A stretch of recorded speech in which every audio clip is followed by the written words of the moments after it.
하나님의 말씀은 로마서 8장 17절 18절 말씀을 보겠습니다. 다같이 한 목소리로 오늘 말씀을 읽도록 하겠습니다. 자녀이면 또한 후사 곧 하나님의 후사여 그리스도와 함께한 후사니 우리가 그와 함께 영광을 받기 위하여 고난도 함께 받아야 될 것이니라. 생각건대 현재의 고난은 장차 우리에게 나타날 영광과 좋게 비교할 수 없도다. 아멘. 우리는 지금 로마서 8장에 대해서 우리가 함께 지금 생각을 하고 있어요. 로마서 8장의 가장 핵심적인 것은 뭐냐? 우리의 구원은 확실하고 우리가 구원받은 것은 분명한 사실이며 흔들리지 않는다는 것입니다. 로마서 8장 1절은 우리 사랑하는 그리스도 안에 있는 모든 사람들에게 선언하기를 그리스도 예수 안에 있는 자에게는 결코 정죄함이 없다. 심판을 받지 않는다. 멸망하지 않는다. 반드시 구원을 받는다 하는 선언으로 로마서 8장은 시작되고 있습니다. 그러면서 그런 사람들, 멸망받지 아니하고 심판받지 아니하는 그리스도 안에 있는 사람들에게는 성령님께서 찾아오셔서 우리 성령께서 우리 가운데 함께 계시고 그 성령께서 우리와 함께 계심으로 말미암아 우리의 몸은 죄로 죽었지만은 우리의 영은 의로움 때문에 살게 하신다는 말씀을 또한 우리가 들었습니다. 그뿐만 아닙니다. 그 성령께서 오심으로 말미암아 성령이 내 속에 계심으로 우리 사랑하는 그리스도인들은 바로 그리스도에게 소속된 그리스도의 사람들이 되었습니다. 바로 그리스도의 사람들이 되었다는 것이고, 또 놀라웠게도 그리스도의 사람은 다름 아닌 하나님의 아들들이라는 것을 우리가 또한 생각을 했습니다. 우리가 하나님의 아들들입니다. 왜냐하면 성령이 우리 가운데 계시고 성령이 우리를 인도해 가시기 때문입니다. 그 사실을 성령께서 우리 가운데서 증명을 해주고 있고, 우리의 영과 함께 우리가 그리스도 안에 있는 그리스도인들이 바로 하나님의 아들들이다, 자녀들이다 하는 것을 증거해주고 있다는 것입니다. 이것이 바로 우리가 로마서 지난번 8장 지금까지 오는 동안에 우리가 생각했던 말씀입니다. 여기까지만 해도 놀라운 은혜인데, 바로 우리가 오늘 말씀에 보면은 우리가 만약 자녀라고 한다면, 우리가 하나님의 아들들이라고 한다면은 거기에서 끝나는 것이 아니라 아들이고 자녀이기 때문에 하나님이 예비하신 하나님의 상속자가 된다는 것입니다. 자녀이면 또한 후사라는 것입니다. 후사라는 말은 상속자. 우리가 상속자가 되는데, 이 상속자가 어떤 상속자냐?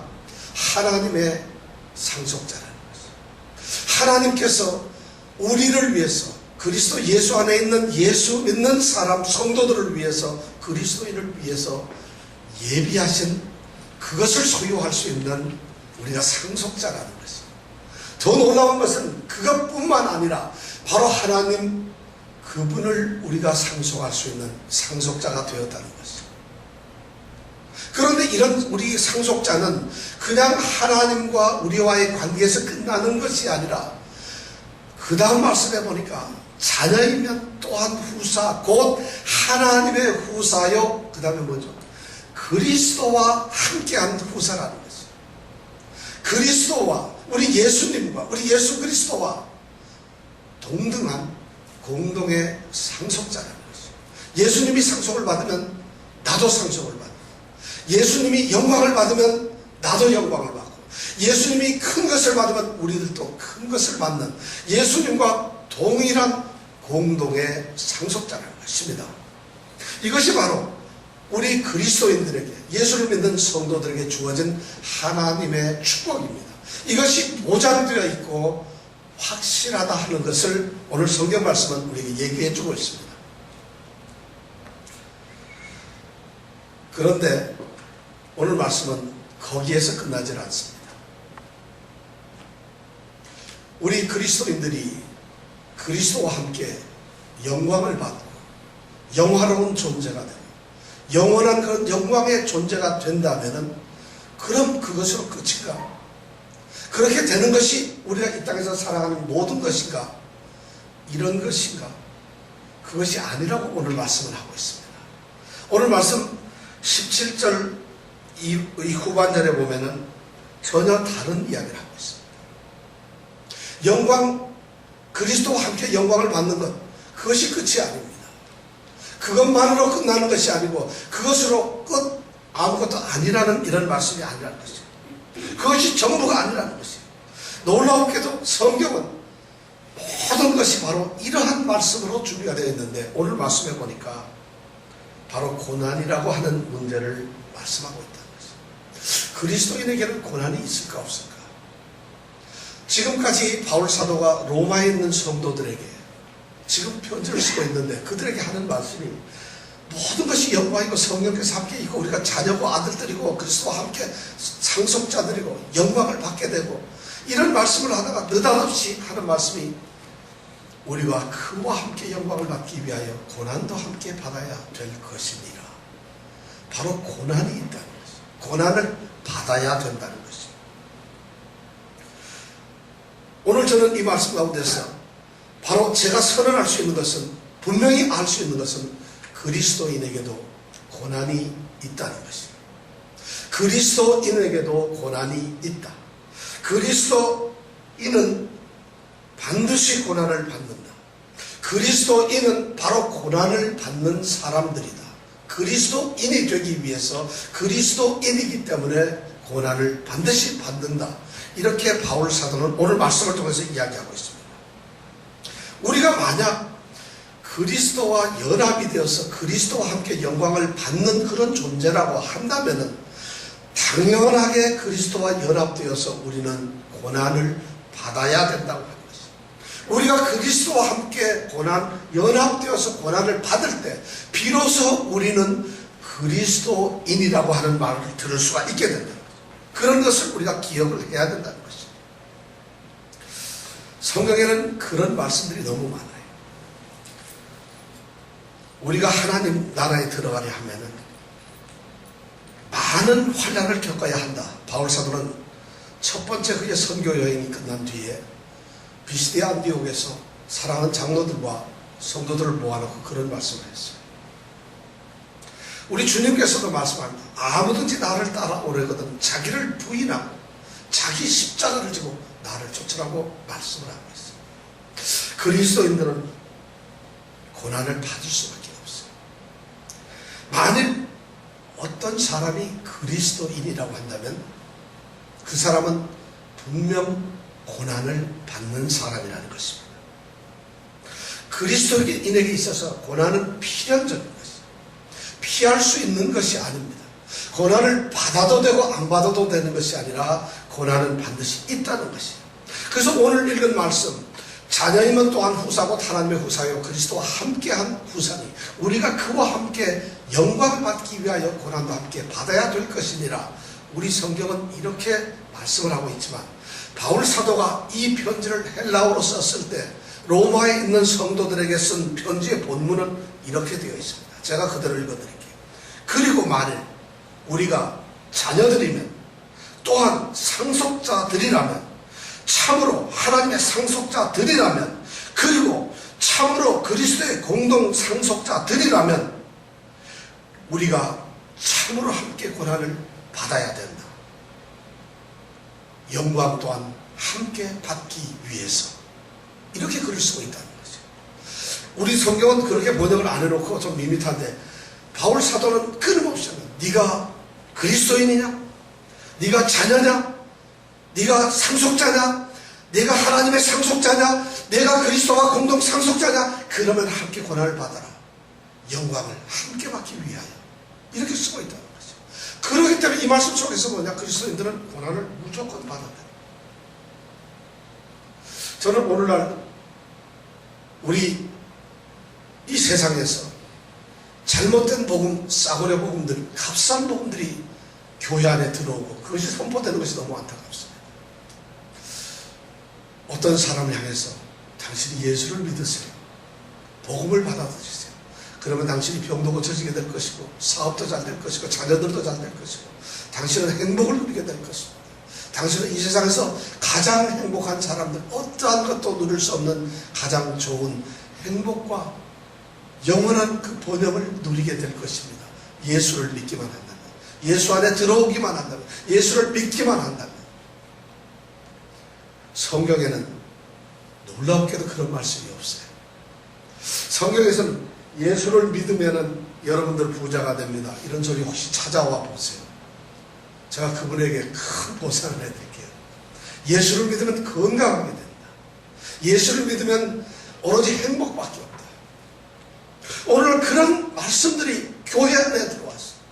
그래서 마치 행복 전도사라는 말이 생기고, 행복을 추구하는 것이 교회의 어떤 복음의 마치 능력이며 복음의 목적이냐, 그런 것이 교회에 들어왔어요.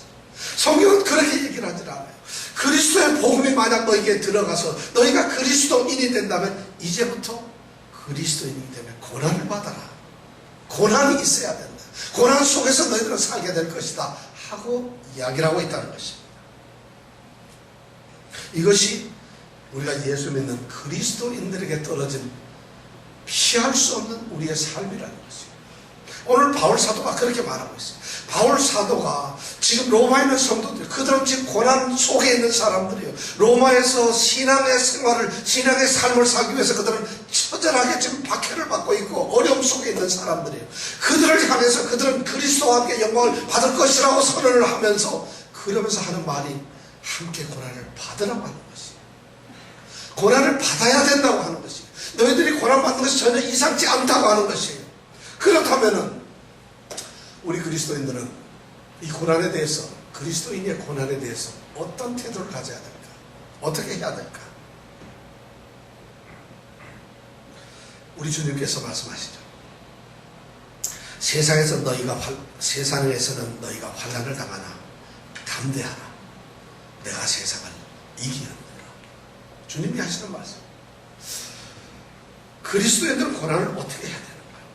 성경에서는 그리스도인들이 이 고난을 놓고 그리스도인들에게 당하는, 당연히 올 수밖에 없는 그 고난을 향해서 뭐라고 얘기를 하고 있을까?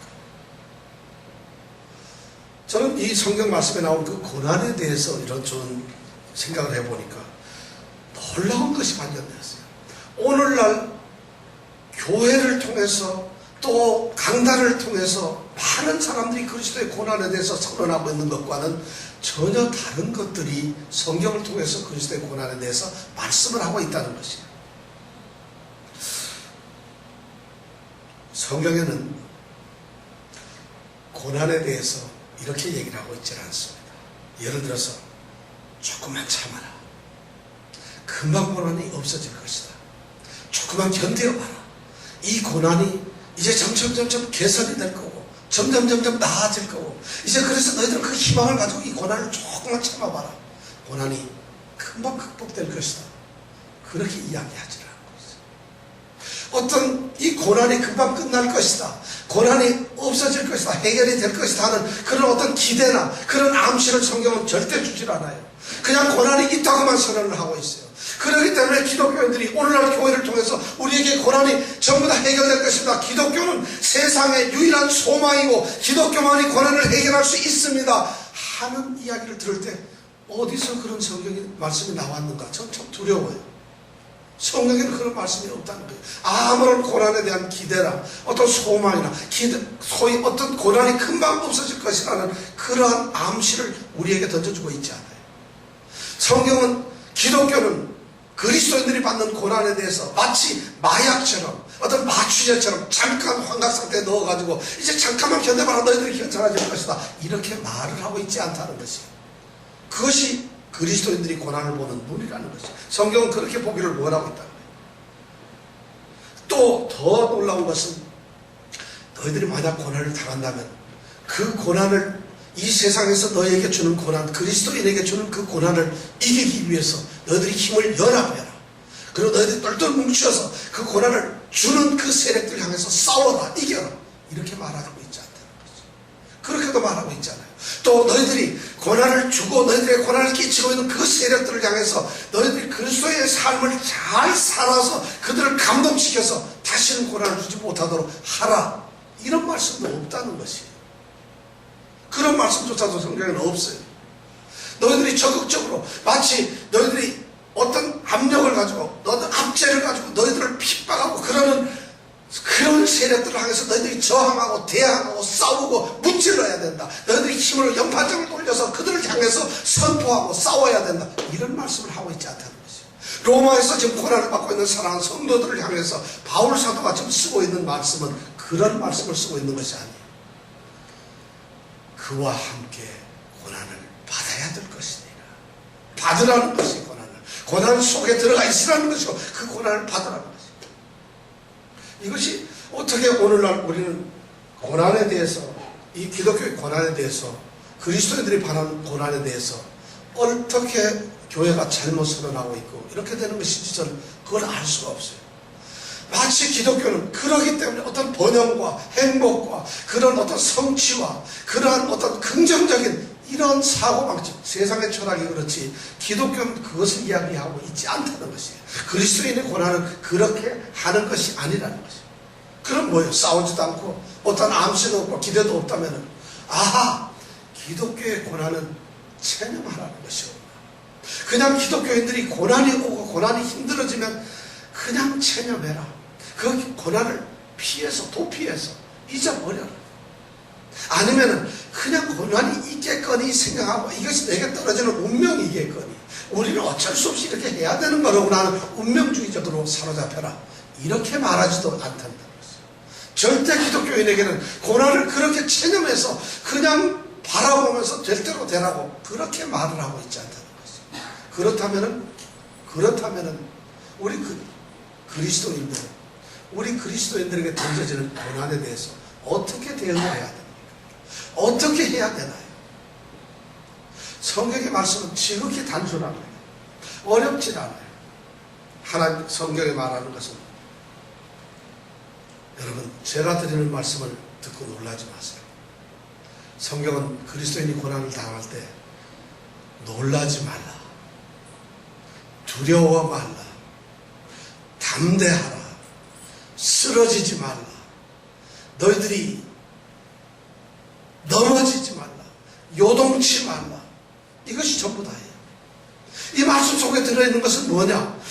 만약 그리스도인에게 고난이 주어졌을 때는 그 고난이 큰일 났구나가 아니라 놀라지 말라는 것이 너무 당연하다는 것이에요. 고난이 우리 그리스도인들에게 던져졌을 때 당연히 오는 고난이기 때문에 두려워하지 말라는 것이에요. 당연히 고난이 오기 때문에 거기에서 위축되지 말고 그냥 담대하라는 것이에요. 그 고난이 우리에게 왔기 때문에 아이고 이제 큰일 났구나 하고 요동치면서 그들이 넘어지지 말고 그냥 꿋꿋하게 고난을 맞이하라는 것이에요. 이것이 성경에서 말하고 있는 고난에 대한 유일한 대답이에요. 사실 고난이 오면 두렵죠. 우리는 사실 그런 생각을 하고 있어요. 내가 그리스도인이고 하나님의 자녀이고 아들이면은 그런데 왜 내게 고난이 있을까? 혹시 내가 그리스도인이 아닌 게 아닌가? 내 믿음이 적은 것이 아닌가? 내가 하나님 앞에 인정을 받고 있지 아니한 하나님이 택하신 그런 자녀가 아니기 때문에 내가 고난을 받는 것이 아닌가? 이런 생각을 할 수도 있어요. 그런 생각을 하지 말라는 것이죠. 그런 생각을 가져서는 안 된다는 것이죠. 우리는 하나님의 자녀인 것이 분명한 것이에요. 만약 그리스도인이 받는 고난을 우리가 가지고 있다고 한다면, 그리스도인이기 때문에 우리가 당연히 고난을 받아야 한다면 그 고난은 우리가 그리스도인이라는 것을 오히려 증명해주고 있다는 것이에요. 그렇기 때문에 우리 그리스도인들은 절대 자기 자신을 갖다 신분을 갖다 자기 자신의 신분에 대해서 분명한 의식을 가져야 된다는 것이에요. 그리스도인들은 고난받기 때문에 그리스도인이라는 거죠. 내가 고난을 받기 때문에 하나님의 자녀가 아닌 것이 아니라 내가 고난을 받기 때문에 아하 나는 하나님의 아들이구나 하는 확신을 가지라는 것이죠. 또 우리는 이렇게 생각하죠. 그래 내가 하나님의 아들인데, 아들이고 내가 하나님의 자녀라면 하나님은 사랑 아니에요. 하나님은 사랑으로서 모든 것을 사랑하시고 세상도 사랑하시고 하나님의 자녀를 끝까지 사랑하시고 창세부터 마지막까지 끝까지 사랑하신다 했는데 왜 사랑하는 자녀에게 고난을 주시는 건가? 사탄은 우리에게 그렇게 접근할지 몰라요. 네가 정말 하나님의 자녀인데 하나님이 사랑을 너에게 쏟는 건가? 하나님은 사랑이라 그랬는데 왜 너에게 사랑하지 않고 고난을 주는 거냐? 그럼 하나님의 사랑은 없는 거예요. 하나님은 사랑하시지 않는 거예요. 이렇게 우리를 유혹할 수도 있다는 것이죠. 그러나 놀라운게도 성경은 하나님의 사랑은, 하나님께서 사랑하시는 사람은 바로 하나님의 아들들이라는 것이에요. 세상의 모든 사람을 하나님은 일반적으로 하나님께서는 사랑하시지만 하나님이 가장 사랑하는 사람은, 자기 아들을 주기까지 사랑한 사람은, 자기 아들을 죽게까지 만들면서 하나님의 모든 사랑을 쏟았던 사람은 다름 아닌 바로 그리스도인이라는 거죠. 그런 사람들에게 사랑을 쏟았다. 그러니까 결코 우리가 그리스도인의 고난을 받으면 하나님의 사랑이 지금 나한테 무지무지하게 쏟아지고 있구나, 이렇게 생각을 하라는 거죠. 또 우리는 이렇게 생각할 수도 있어요. 하나님이 사랑이야? 그럼 내가 성도야? 그럼 하나님이 나를 사랑하고 있고 나는 하나님이 택하신 그리스도인인데 왜 내게 고난이 있는가? 그리스도인에게는 왜 그리스도인으로서 고난을 받는가? 혹시 하나님의 능력이 부족한 것이 아닌가? 하나님의 관심이 없는 것이 아니라, 하나님이 힘이 없거나 능력이 없는 것이 아니라, 여기에서 수많은 사람들이 넘어집니다. 아픈 사람들에게 당신 교회에 오세요. 모든 것이 해결됩니다. 사업에 실패한 사람들에게 당신 예수를 믿으세요. 그러면 하나님께서 이렇게 세워주십니다. 그렇게 유혹을 해서 사람들이 교회에 왔어요. 예수를 믿고 예수를 믿는 것처럼 했어요. 그러나 그 하나님은 사업을 일으켜주지도 않았어요. 건강을 회복시켜 주시지도 않았어요. 그의 마음의 평강도 주시지 않았어요. 하나님 그거 하나, 하나님은 능력이 없으신 분이야. 이거는 예수를 믿는 사람들이 너를 속이는 거지. 하나님은 절대 능력이 없어. 이렇게 생각하지 말라는 것이에요. 그것이 아니라는 것이에요. 하나님께서 능력이 없으신 것이 아니에요. 하나님은 사랑하기 때문에, 아들이기 때문에 그 아들이 세워지고 가장 늠름하고 훌륭한 아들로 세워지는 것을 보시기 위해서, 하나님의 가장 기뻐하시는, 인정하는 그런 아들로 세워지기 위해서 그들에게, 사랑하는 자에게 징계를 내리신다는 것이에요. 그것이 하나님의 능력입니다. 이렇게 우리는 그리스도인의 고난에 대해서 잘못 생각하는 것이 많아요. 왜냐하면 이유가 있어요. 우리 그리스도인들이 지금 겪고 있는 고난이 어떤 건지를 잘 몰라서 그래요. 그리스도인들이 받는 고난이라는 것이 지금 어떤 성격, 어떤 특징, 어떤 특성을 가지고 있는지, 그 고난이 가지고 있는 그 내용, 내가 지금 겪고 있는, 그리스도인으로서 겪고 있는 이 고난이 무언지를 알지 못하기 때문에, 무지하기 때문에, 그걸 인식하지 못하기 때문에 바로 그러한 시험과 엉뚱한 생각을 하게 되는 것입니다. 그리스도의 고난이 어떤 것인지 모르기 때문에 그리스도의 고난이 있다는 것을 부정하게 되는 것이죠. 그럼 우리 성도들이 겪는 고난은 어떤 것일까요? 여러분 어떤 고난을 받고 있다고 생각하세요? 오늘 말씀에는 우리는 중대한 세 가지 우리 그리스도인들이 받는 고난이 어떤 것인가를 아주 특징적으로 우리가 찾아낼 수가 있습니다. 첫 번째가 뭐냐면 17절 끝에 우리가 그와 함께 영광을 받기 위하여 그와 함께 고난을 받아야 될 것이다. 우리가 받는 고난은 그리스도와 함께 받는 고난이라는 것이에요. 이것을 잊어버리면 안 돼요. 우리는 그리스도와 함께 고난을 받습니다. 내가 고난을 받는 것은 그리스도 그분과 함께 동일하게 이렇게 고난을 받고 있다는 것입니다. 이 말씀은 두 가지 의미예요. 내가 고난을 받는데, 내가 그리스도인이 되어서 받는 고난이 내가 받는 고난이고, 내게 떨어지는, 내가 짊어져야 되는 나의 고난이긴 하지만 그 고난에 그리스도께서 참여하신다는 거죠. 함께한다. 여러분 그리스도인으로서 우리가 고난을 받습니다. 힘듭니다. 얼마나 갈등이 많은지 몰라요. 사업을 하는 사람은 마땅히 정당한 세금을 내야 돼요. 직장에서 일하는 사람들은 그리스도인으로서 성실하게 일을 해야 됩니다. 학생들이라면 아주 열심히 공부를 해야 됩니다. 모든 것이 다 정상이에요. 그런데 그리스도인으로서 만약 그렇지 않았을 때 얼마나 힘든지 몰라요.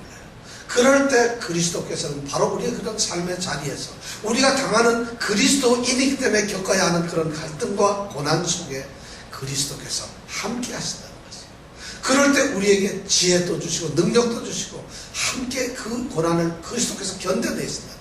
우리가 지치면 우리를 붙들어 주신다는 거예요. 그와 함께 고난을 받는다는 것은 내가 혼자 고난을 받는 것이 아니라는 것이에요.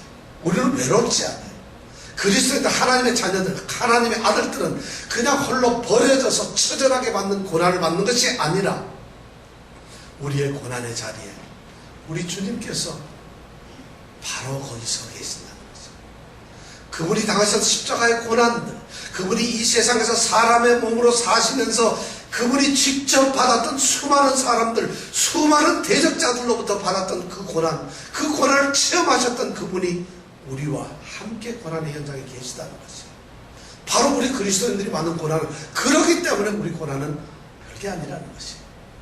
그뿐만 아니라 그와 함께 받는 고난이란 말은 뭐냐면 바로 그리스도가 받았던 그 고난을 우리가 받아야 된다는 것입니다.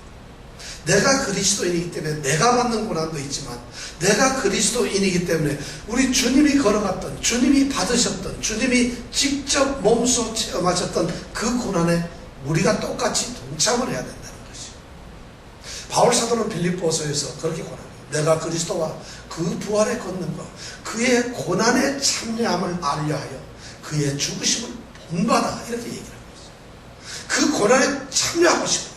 그리스도가 당한 그 고난의 길을 자기도 가고 싶었어요. 그리스도께서 그렇게 하고 있어요. 내가 그리스도와 함께 죽었다고 선언을 하면서 그는 그리스도에 당하는 그 고난을, 그 길을 가고 싶었다는 거예요. 이것이 바로 그리스도인들이 받는 고난이에요. 그리스도와 함께 받는 고난이에요. 두 번째 그리스도인이 받는 고난은 18절에 나옵니다. 생각한데 현재의 고난은 바로 이 현재의 고난이라는 거죠. 우리 그리스도인들이 받는 고난은 현재의 고난입니다. 저는 이 말씀이 얼마나 은혜가 되는 건지 몰라요. 이 말씀에는 굉장히 숨어있는 신비한 비밀이 들어있어요. 현재의 고난이라는 뭘까? 이 말을 딱 들으면, 아, 현재의 고난 말고 미래의 고난도 있는가? 앞으로의 고난도 있는 것인가? 이렇게 생각을 할 수가 있어요. 여기서 현재라는 말을 썼을 때 현재의 고난이라는 것은 지금 당장이라거나 지금 눈앞에 있는, 우리가 지금 즉시 받고 있는, 우리가 지금 겪고 있는 이런 고난을 말하고, 그거를 말을 현재라고 하고 있지 않다는 것이에요. 여기서 현재의 고난이라는 말을 바울 사도가 로마에 있는 성도들에게 쓸 때, 너희들이 지금 핍박을 받고 있지, 고난을 받고 있지, 현재의 고난, 이렇게 말하고 있지 않다는 것이에요. 기독교인들은 정말 놀라웠게도 세상 사람들과 다른 세계관을 가지고 있어요. 다른 시간관을 가지고 있어요. 다른 인생관을 가지고 있어요. 그 말씀을 여기서 하고 있다는 것이에요. 이 세상에서 그리스도인이 아니고 세상에서 예수를 믿지 않는 비그리스도인들, 그리스도인이 아닌 사람들은 이 세상이 끝입니다. 그들은 이 세상에서 고난을 받고, 이 세상에서 행복하고, 이 세상에서 즐기다가 이 세상에서 죽으면 끝이라는 것이에요. 그것이 그들의 삶의 전부다라는 것이에요. 세상의 모든 종교들이 바로 그런 것을 얘기하고 있어요. 아니면 그런 삶이 계속 돌아간다는 이런 것을 주장하고 있어요. 그런데 기독교는 그런 게 아니라는 것이에요. 그리스도인들은 그런 것이 아니에요. 지금 현재 고난을 받고 있지만은 또 다른 미래가 있다는 것이에요. 그것이 바로 현재라는 말에서 나타나는 것이에요. 여기서 현재라고 하는 말은 성경학자들이나 또 우리가 보통 말하고 있는 이 현재라는 말은 지금 당장이라는 말이에요. 당장이라는 그런 말이 아닙니다. 이 현재라고 하는 말은 예수님께서 오셨다가 예수님께서 부활하신 이후에, 그리고 부활하신 것부터 쭉 해가지고 예수님이 다시 오시는 그날, 재림하시는 그날까지 이 기간을 우리는 현재라고 합니다. 성경 이런 것을 우리가 또 다른 말로 할 때 뭐라고 하죠? 말세라고 합니다. 성경에서 말하는 말세, 현재라는 말은 세상의 끝이라는 이런 개념이 아니라 주님께서 오셔서 부활하셨어요. 우리 하늘로 올라가셨어요. 주님이 이 땅에 육신으로 계시질 않아요. 그런데 주님께서 부활하신 그 형체로 다시 오신다고 약속을 하셨어요. 그리고 주님이 오시는 그날이 있어요. 바로 주님이 재림하시고 다시 오시는 그날까지, 올라가시고 다시 오시는 그날까지의 이 세계를, 이 시간들을 우리는 현재라고 해요. 바로 그러한 이 말세 시대에 우리 그리스도인들은 고난을 받는다는 것이에요. 그것이 우리가 받는 현재의 고난이라는 것이에요. 그러니까 여기까지만 있는데 주님이 오시고 난 다음에 우리에게는 고난이 끝이라는 것이에요. 현재의 고난이란 말은 현재까지로서 모든 것이 고난이 끝난다는 것이고, 우리에게는 소망이 있고 미래가 있다는 것이에요. 그래서 세 번째 우리가 받는 고난에 대해서 중요한 말씀을 18절에서도 합니다. 생각하되 현재의 고난은 장차 우리에게 나타날 영광과 좋게 비교할 수 없도다. 그렇습니다. 장차 나타날 영광과 비교가 안 되는 고난을 우리는 받고 있다는 것이에요. 이 말씀이 마지막 우리에게 그리스도인들에게 주는 큰 위로예요. 우리가 지금 고난을 받고 있어요. 그러긴데 담대하라, 두려워하라, 두려워하지 말라, 놀라지 말라, 그냥 고난을 겪으라 하는 그렇게 말씀하는 이유가 뭐예요? 그렇게 말하는 장차 나타날 영광과 비교도 안 되는 것이다. 이 고난이라는 게 그렇다는 거죠. 우리 그리스도인들에게 바로 그런 고난인 거죠. 고난, 영광, 이것은 나눌 수가 없어요. 우리 그리스도인들에게는 고난만 죽도록 받는 것이 아니에요. 영광만 오로지 누리는 것이 아니라 고난과 영광은 분리하거나 나눌 수가 없어요. 고난과 영광은 항상 같이 있어요. 그래서 유명한 말이 있잖아요. No cross, no crown. 십자가가 없으면 우리에게 영광이 없어요. 고난이 없으면 영광이 있을 수가 없어요. 그래서 이건 나누어질 수가 없어요. 그런데 놀라우게도 그 영광을 얻기 위해서 우리는 고난을 당하는 것이에요. 그 영광을 함께 받기 위해서 우리가 고난을 받는 것이에요. 그러니까 고난은 그 영광으로 향하는, 영광을 얻도록 만드는 통로이며 유일한 수단이라는 것이죠. 그런데 고난을 받는 것이 절대 힘들다. 왜냐하면 그 고난을 통해서 우리는 고난을 보면서 장차 나타날 영광과 비교가 안 된다는 것을 알기 때문에. 영광이 뭘까요? 여러분들 무슨 영광이에요? 돈을 버는 건가요? 여기서 장차 나타날 영광이 도대체 뭘까요? 우리 그리스도인들은 신앙생활하면서 예수 믿어라 이렇게 말하고 우리가 예수 믿습니다 고백하면 우리는 내가 죄 용서함을 받았구나. 우리는 지옥에 떨어지지 아니하고 이제 지옥에 가는 것이 막아졌고 이제 그걸 얻었구나. 우리가 이제 정말 악한 그 형벌 속에서 우리가 건짐을 받았구나. 이렇게 생각하면서 그것이 구원이라고 생각하는 분들이 있어요. 그것이 구원의 어떤 부분은 될 수 있지만 여기서 말하고 있는 장차 나타날 영광, 그거와는 같지 않아요. 영광이라는 말은 그런 의미에서 우리가 구원받았습니다 하는 단순한 그것을 뛰어넘는 것이에요. 영광이라는 말은 그러기 때문에 고난과 비교될 수가 없다는 것이에요. 이 영광이라는 건 뭐예요? 우리는 창세기로 다시 돌아가면 이런 말씀입니다. 하나님께서는 이 세상을 창조하시고 사람을 지으셨어요. 그런데 하나님께서 사람을 지으시면서 하나님께서 하신 말씀이 있어요. 사람을 지으시면서 하나님께서 하시는 말씀이죠. 우리의 형상과 모양으로 사람을 만들자 이렇게 말합니다. 하나님께서 사람을 흙으로 빚으시면서 하시는 말씀이 우리 바로 성부, 성자, 성령 그 삼위 하나님의 형상과 모양으로 사람을 만들었다는 것이죠. 이것이 바로 사람들에게 나타난 영광이라는 것이에요. 바로 우리에게는 신의 성품과 하나님과 동등한 하나님의 형상과 모양이 우리 인간들에게 있다는 것이에요. 그런데 인간들이 사탄의 유혹에 빠지고 사탄의 배임에 청종하고 듣고 그것을 순종함으로 말미암아 우리는 죄를 졌습니다.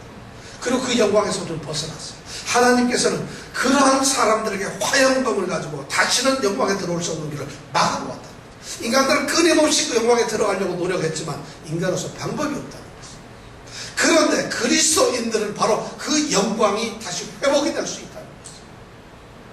그리스도인들은 그런데 그 영광의 회복을 하기 위해서는 그리스도인이 되어서 마땅히 거쳐야 될 고난이 있어야 된다는 것이죠. 그 고난을 거쳐야 된다는 것이죠. 그렇기 때문에 우리의 고난은 그 영광 생각하면 엄청납니다. 그렇기 때문에 단순하게 내가 예수를 믿어서 구원받았습니다 이런 차원이 넘어요. 어쩌면 아담과 같이 에덴 동산에서 하나님과 거닐던 하나님과 동행하던 그러한 삶보다도 더 뛰어난 것이 될 것이에요. 왜냐하면 계시록에 나타나는 21장에 나타나는 하나님의 세상은 그런 것과 또 다르다는 것이에요. 새하늘과 새 땅은 우리에게 나타날 그 영광은 전혀 에덴보다도 더 훌륭한 것이죠. 우리의 영광은 바로 그런 영광이 우리에게 있다는 것이에요. 그렇기 때문에 우리 고난은 아무것도 아니라는 거죠. 두 번째 보면은 장차 나타난다 그랬어요. 근데 장차 나타날 영광이라고 되어 있어요. 장차 나타난다는 건 뭐예요? 지금 있는 것이 아니에요. 그렇지만 앞으로 나타난다는 것이에요. 장차 나타난다는 이 말은 이 원어에서 잘 보면 이미 예비가 되고 준비가 된 것이 드러났다는 이런 의미를 가지고 있어요. 이 말은 뭐예요? 우리가 받아야 될 영광은 이미 하나님께서 준비하고 계세요. 이미 하나님께서 사랑하는 성도들이 현재의 고난을 이 땅에서 받고 있는데 그 성도들이 이제 주님께서 재림하고 다시 돌아오신 그날에 그 사랑하는 성도들에게 주어져야 할 장차 나타날 영광을 이미 예비하고 준비하고 드러내시기 위해서 하나님께서 예비하고 계시다는 것이죠. 장차 나타날 영광이라는 거죠. 그런데 여러분, 우리의 고난이 그렇게 힘들겠어요? 두려워할 수 있겠어요? 놀랄 수 있겠어요? 기독교는 바로 그런 것이에요. 달콤한 사탕의 말로 고난에 대해서 그렇게 하라는 것이 아니에요. 더 놀라운 것은 비교할 수 없는 장차 나타날 영광이라는 것이에요. 비교가 되지 않는다는 것입니다. 이 비교라는 말은 가치나 무게나 어떤 그런 것을 서로 대조시킬 때 하는 말이에요. 그런데 우리가 받는 이 고난에 무게가 있어요. 그런데 그 고난의 무게나 고통의 그 힘든 것, 그 상황이 우리의 영광의 그 중요한 무게와 그 상황과 그 영광의 그 모습과는 비교를 할 때 상대가 안 된다는 것이에요. 절대 비교할 수가 없다는 것이에요. 여기에서 놀라운 말씀이에요. 기독교는 당신의 받는 고난에 무게를 좀 가볍게 해주려는 것이 아니에요. 기독교는 우리 그리스도인들이 받고 있는 고난을 갖다가 조금 편하게 해주는 것이 아니에요. 우리 기독교는 예수를 믿는 사람들에게는, 성도들에게 나오는 그 고난이 좀 이거 덜어주고 좀 너희들 이 세상에서 좀 편안하게 해야지, 그게 아니에요. 처절하게 우리가 당하는 고난, 그것을 현실로 받아들이는 것이에요. 그리고 두려워하지 않는 것이에요. 놀라지도 않는 것이에요. 그리고 그 고난 속에서 우리가 담대한 것이에요. 흔들리지도 않는 것이에요. 그 고난을 그냥 받아들이는 것, 이것이 바로 기독교인들이 고난을 받는 것이에요. 그러나 거기에서 멈추는 것이 아니라 우리의 시선을 그 고난으로부터 높이 돌리세요. 그리고 장차 나타날 비교되지 않는 영광을 바라보는 것이에요. 그 영광을 바라보았을 때 그 영광의 무게는 우리가 지금 처해 있는 영광의 그 고난의 무게와 비교가 안 된다는 것이에요. 바로 그리스도인들은 고난을 이기는 방법이 바로 이런 것이라는 것이에요. 그러니까 너희가 고난을 받아도 걱정이 안 돼. 담대하라, 두려워 말라고 하고 말씀을 하는 것이에요. 사도행전에 보면 6장 7장에서는 스데반이라고 하는 초대교회 집사가 처절하게 성난 유대인들과 서기관, 제사장들 이런 사람들한테 돌로 지금 쳐맞아 죽는 그러한 처참한 현장에 있습니다. 그러한 처참한 현장 속에서 스데반이 붙잡혀 갔던 이유는 율법으로가 아니라 복음을 전했기 때문이에요. 그러니까 유대인들이 붙잡아서 그를 죽이기 위해서 돌을 들고서, 왜냐하면 하나님의 율법을 어긴 자는 돌로 쳐 죽여야 되니까 수많은 유대인들이 이제 사람들을 모아놓고 스데반 집사를 그 앞에 세워놓고 돌을 쳐서 죽이려고 합니다. 사도행전 7장은 바로 그 순간에 이 스데반이라는 집사가 그들을 향해서 설교를 합니다. 7장이 전부 다가 설교입니다. 스데반의 위대한 설교입니다. 그 당시 예수를 믿었던 한 집사가 설교를 합니다. 그러면서 그 설교를 마치면서 그 사람이 7장 55절에 그가 이렇게 얘기를 하고 있어요. 설교를 하면서 그 스데반의 모습을 이 누가는 사도행전을 쓰면서 이렇게 기록을 하고, 7장 55절에 보면 스데반이 성령이 충만하여 하늘을 우러러 주목하여 하나님의 영광과 예수께서 하나님 우편에 서신 것을 보고, 얼마나 놀라운 일이에요. 지금 그들이 돌을 들고 죽이려고 하고 있어요. 그들은 잠시 후면 스데반은 실제로 돌에 맞아 죽습니다. 그런데 그들을 향해서 담대하게 그리스도인이기 때문에 그가 선포하는 복음을 선포하고 있어요. 그리고는 그가 당하는 위험, 이 두려움, 이런 것을 떨쳐내고 그의 눈은 하늘을 향했다는 것이죠. 그가 하늘을 바라봤을 때, 하늘을 향해서 그가 우러러 주목을 했을 때 하나님이 계시고 그 우편에 예수께서 서 있는 것을 보았다는 것이에요.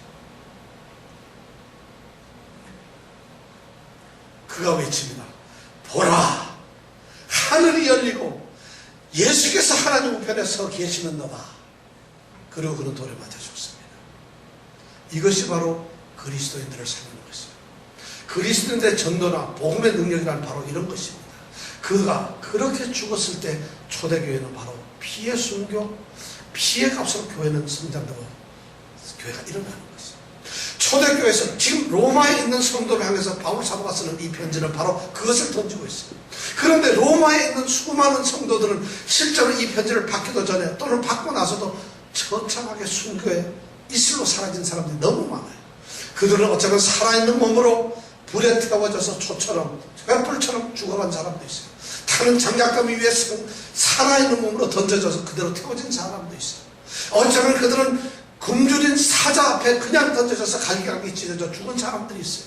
고난을 받았어요. 그런데 그들은 그것을 두려워하지 않았다는 것이에요. 그들은 거기에 회피하지 않았다는 것이에요. 아, 이제 잠시 후면은 내게 고난이 사라지겠구나 하고 위로를 받지도 않았다는 것이에요. 바울 사도는 바로 그런 성도들을 향해서 걱정하지 마라, 아무것도 아니다, 아무것도, 이렇게 얘기하지 않았다는 거예요.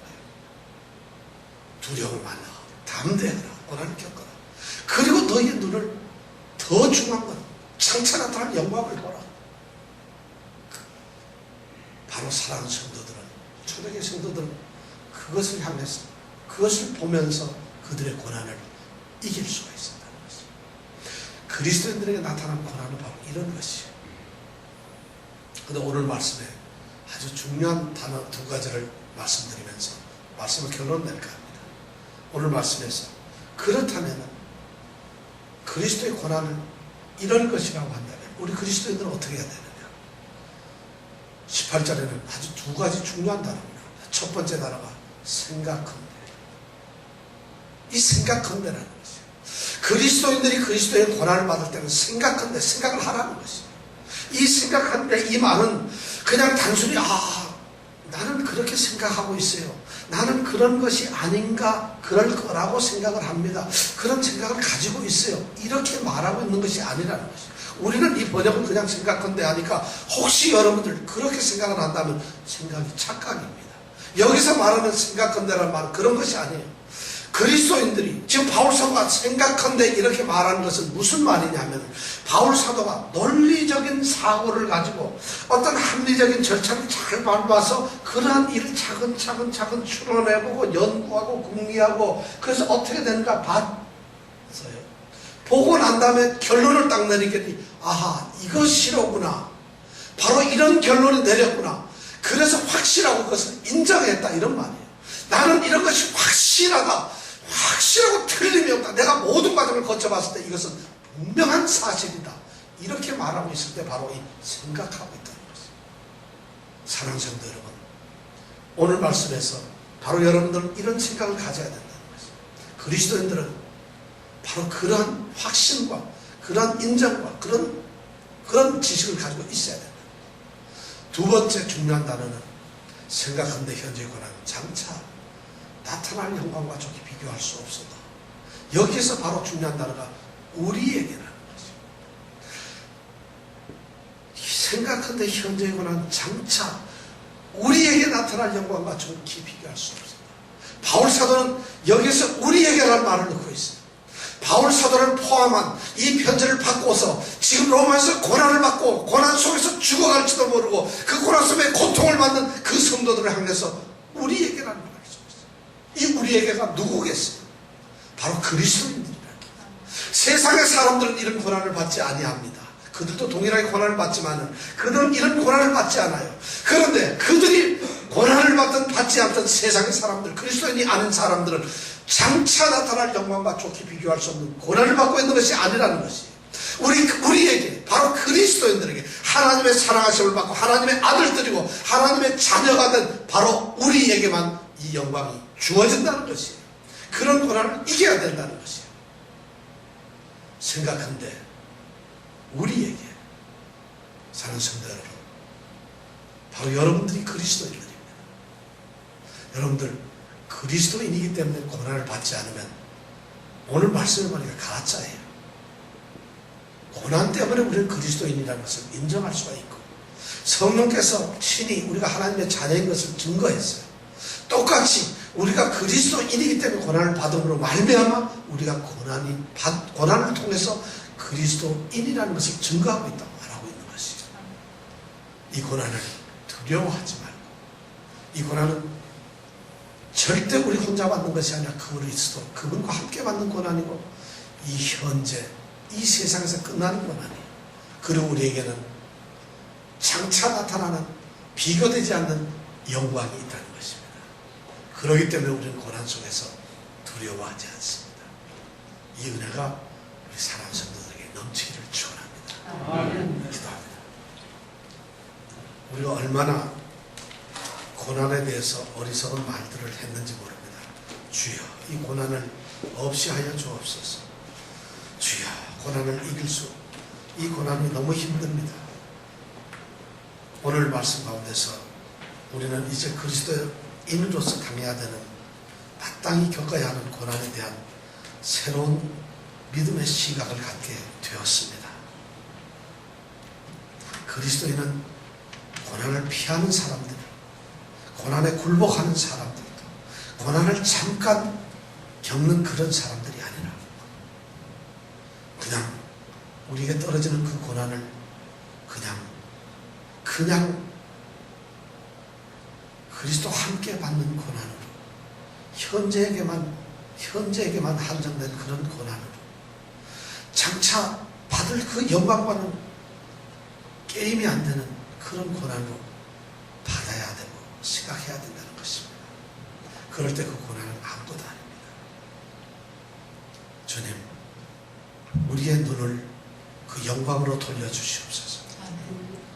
우리의 신앙을 그 영광을 향하게 하여 주시옵소서. 그리고 우리가 고난을 이기게 하여 주시옵소서. 다만 이뿐 아니라 우리가 환난 중에도 즐거워하나니 이는 환난은 인내를, 인내는 연단은 소망을 이루는 줄 알매니라. 하나님의 놀라운 은혜를 감사합니다.